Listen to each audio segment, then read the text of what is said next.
Magandang araw po sa ating mga kababayan at mabuhay ang ating mga taga-subaybay at tagatangkilik ng RPS TV. Ito po ang inyong lingkod, Attorney Renante P. Sulit, abogado sa Pilipinas at isang registered migration agent sa Australia na may numerong 1382407. Akin pong pinasasalamatan ang lahat ng ating mga kababayan na patuloy ang pag-like, pag-subscribe, at pag-share ng ating mga video sapagkat atin pong naaabot ang lahat ng ating mga kababayan sa iba't ibang dako ng mundo at lubos nilang nauunawaan ang Australian immigration.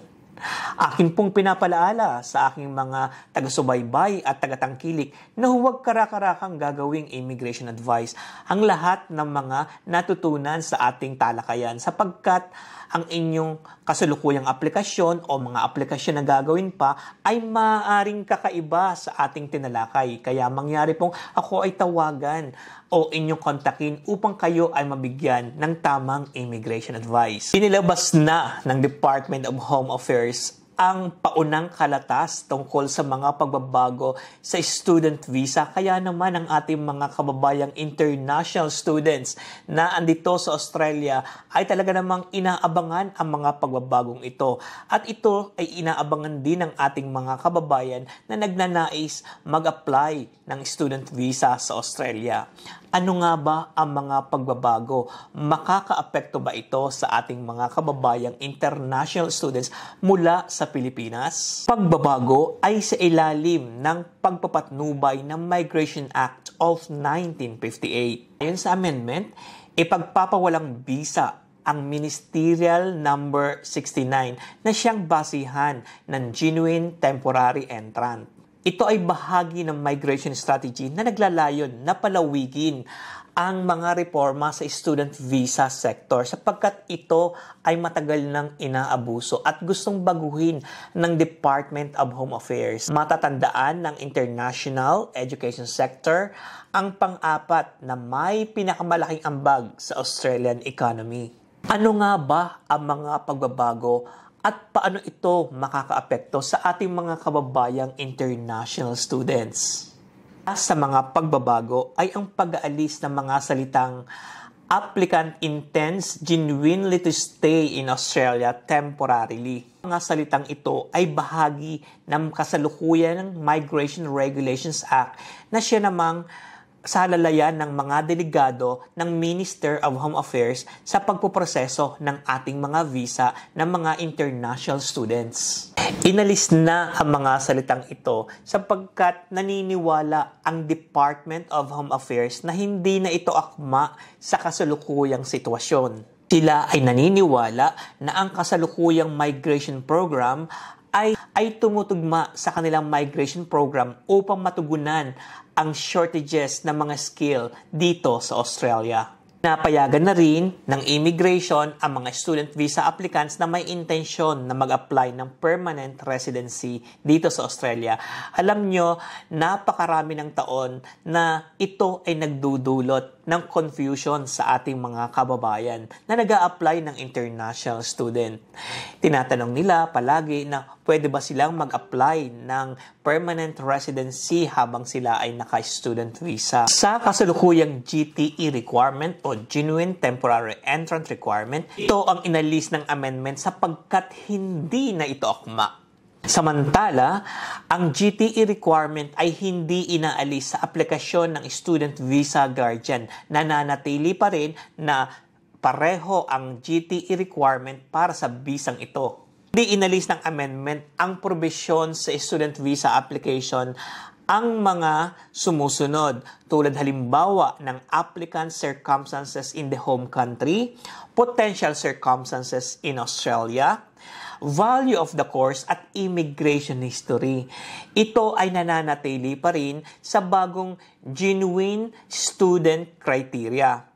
Ang ibig sabihin, ang inalis lamang ay yung nagdudulot ng kalituhan, nagdudulot ng confusion sapagkat ang mga salitang applicant genuinely intends to stay temporarily in Australia ay talaga namang nagdudulot ng kalituhan sa loob ng maraming taon sa ating mga kababayang nag-a-apply bilang international students. Ano ba ang pagkakaiba ng genuine temporary entrant sa kasalukuyang genuine student criteria? Hindi inalis ng amendment sa probisyon ng batas ng student visa ang mga sumusunod: ang applicant circumstances in the home country, ang potential circumstances in Australia, ang value of the course, at ang immigration history. Ang inalis ng amendment ay ang mga salitang nagdudulot ng kalituhan, ng confusion, ang mga salitang applicant intends genuinely to stay in Australia temporarily. Ito ang inalis ng amendment sapagkat nagdudulot ito ng kalituhan sa ating mga kababayang international students at sa iba pang international students. Paano ka mag-aaral sa Australia kung hindi ka naman naglalayong mag-apply ng permanent residency sa mga dako pa roon o pagkatapos ng iyong pag-aaral? Biruin mo pa, hindi malilito ang ating mga international students kung matapos silang mag-aral ay babalik sila sa bansang kanilang pinanggalingan. Marami sa ating mga kababayang international students mula sa Pilipinas ay naglalayong maging residente sa Australia.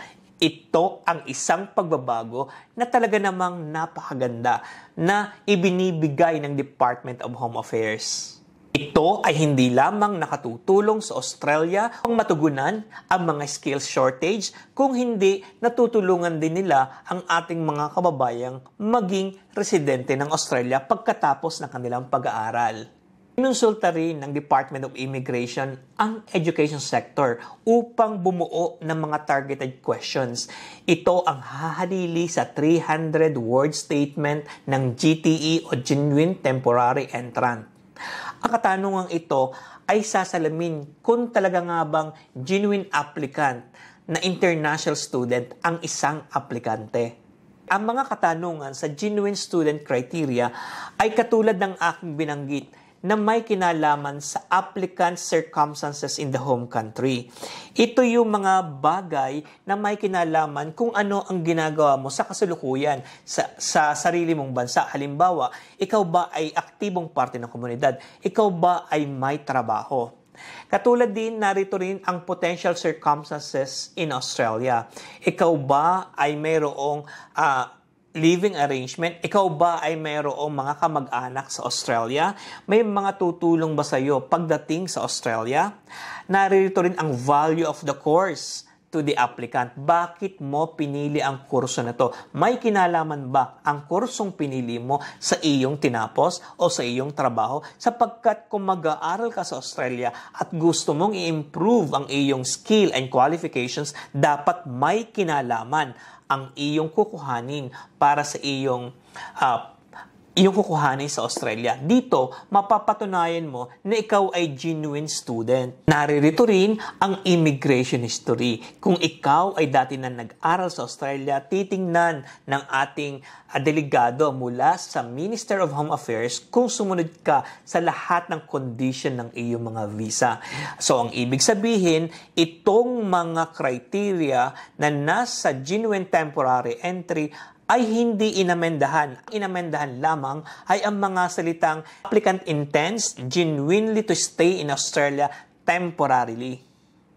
Mayroon din na pepermahan deklarasyon ang ating mga kababayang international students na nauunawaan nila kung ano ang programa, kung ano ang mga kurso, at nauunawaan din nila ang postgraduate study, kung ano ang mga visa condition. May pagbabago rin sa English requirement at ito ay ipalalabas ng Department of Home Affairs sa mga darating na araw.